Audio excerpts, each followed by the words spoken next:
పులివెందులలో TDP Gundala అరాచకాలపై YS Jagan మండిపడ్డారు. అడ్డు అదుపు లేకుండా పచ్చమూకలు చేస్తున్న రౌడీయిజంపై నిలదీశారు. లా అండ్ ఆర్డర్ అమలు చేయకుండా ప్రేక్షక పాత్ర పోషిస్తున్న పోలీసులను ప్రశ్నించారు వైఎస్ జగన్. ఒక జెడ్పీటీసీ స్థానం కోసం చంద్రబాబు చేస్తున్న దిగజారుడు రాజకీయాలను ఎక్స్ వేదికగా వైఎస్ జగన్ ఎండగట్టారు.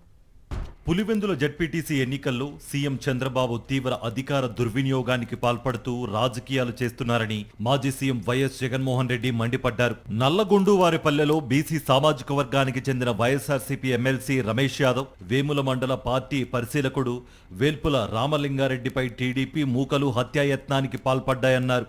ఏం పాపం చేశారని వారిపై దాడి చేశారు, ఎందుకు ఇలా గాయపరిచారు అని ఎక్స్ వేదికగా వైఎస్ జగన్ నిలదీశారు. మంగళవారం సాయంత్రం పులివెందులలో జరిగిన మరో ఘటనలో ఓ వివాహానికి హాజరైన వైఎస్ఆర్సీపీ నాయకులపై ఫంక్షన్ హాల్లోనే టీడీపీ వాళ్లు దాడి చేశారు. ఈ ఘటనలో అమరేష్ రెడ్డి, సైదాపురం సురేష్ రెడ్డి తీవ్రంగా గాయపడ్డారు. అడ్డుకోబోయిన పెళ్లివారిని కూడా దారుణంగా కొట్టారు. ఇప్పటి వరకు దాదాపు 100 మందికి పైగా వైఎస్ఆర్సీపీ కార్యకర్తలను బైండోవర్ చేశారు. ఇంకా చాలా మందిని బైండోవర్ చేసి నిర్బంధించాలని యత్నిస్తున్నారు. ఇంత బరితెగించి దాడులు చేసిన టీడీపీ వారిపై కేసులు లేవంటూ వైఎస్ జగన్ ఆగ్రహం వ్యక్తం చేశారు.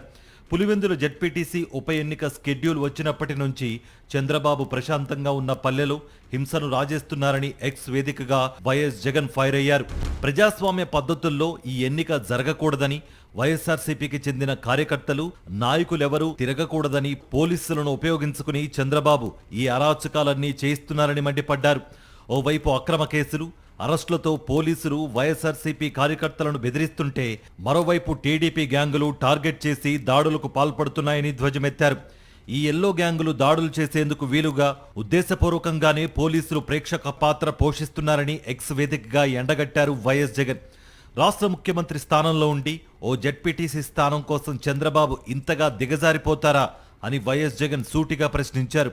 పులివెందుల జెడ్పీటీసీ ఉప ఎన్నికల్లో శాంతి భద్రతలు దిగజారడంతో పాటు పోలీసులు టీడీపీకి కొమ్ము కాయడం, వ్యవస్థలను నీరుగార్చడాన్ని తీవ్రంగా పరిగణిస్తున్నామన్నారు. ఈ అంశాన్ని గవర్నర్ దృష్టికి తెస్తామని ఎక్స్లో ప్రకటించారు.